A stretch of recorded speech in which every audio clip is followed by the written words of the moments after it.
Crazy. I've never seen anything like this. This is insane. We just got an evacuation. মার্কিন যুক্তরাষ্ট্রের loss অ্যাঞ্জেলসের উপকূলীয় অভিজাত এলাকায় অগ্নিকাণ্ড হয়েছে। দাবানলে জ্বলতে থাকা লস অ্যাঞ্জেলসের প্যাসিফিক প্যালিসেডস এলাকাতেই বাস করেন হলিউডের বহু তারকা।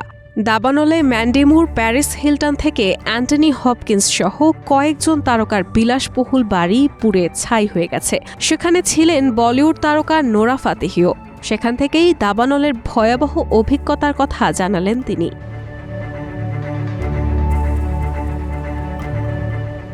সামাজিক যোগাযোগ মাধ্যমে একটি ভিডিও শেয়ার করে নোরা ফাতেহি বলেছেন, আমি এখন লস অ্যাঞ্জেলসে আছি।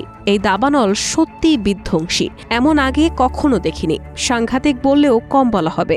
5 মিনিট আগে আমাদের ঘর খালি করে দেওয়ার নির্দেশ দেওয়া হয়েছে। সঙ্গে সঙ্গে আমি আমার জিনিসপত্র গুছিয়ে নিয়ে হোটেল থেকে বেরিয়ে যাই।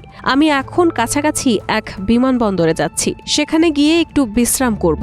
আজই আমি ভারতে ফেরার বিমান ধরব।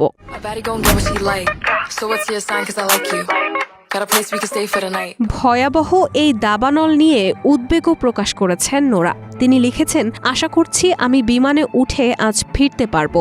এখানে পরিস্থিতি কতটা ভয়ঙ্কর বলে বোঝাতে পারবো না। কি অবস্থায় রয়েছি আপনাদের জানাতে থাকবো।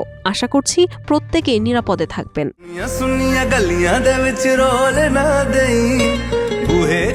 জানা গেছে অভিনেত্রী নোরা লস অ্যাঞ্জেলসে কয়েকটি ইভেন্টে যোগ দেওয়ার জন্য গিয়েছিলেন, তবে সেখানে গিয়ে চরম বিপর্যয়ের মুখে পড়েছেন। এর আগে প্রিয়াঙ্কা চোপড়া তার ইনস্টাগ্রাম পোস্টে লস অ্যাঞ্জেলসের দাবানলের একটি মর্মান্তিক ভিডিও পোস্ট করেছিলেন, যেখানে তাকে চিৎকার করে বলতে শোনা গেছে, এটি বিধ্বংসী।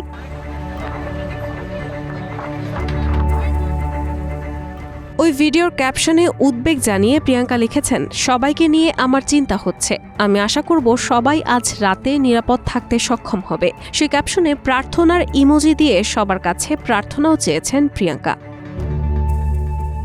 রায়হানা মুন, প্রবাস খবর।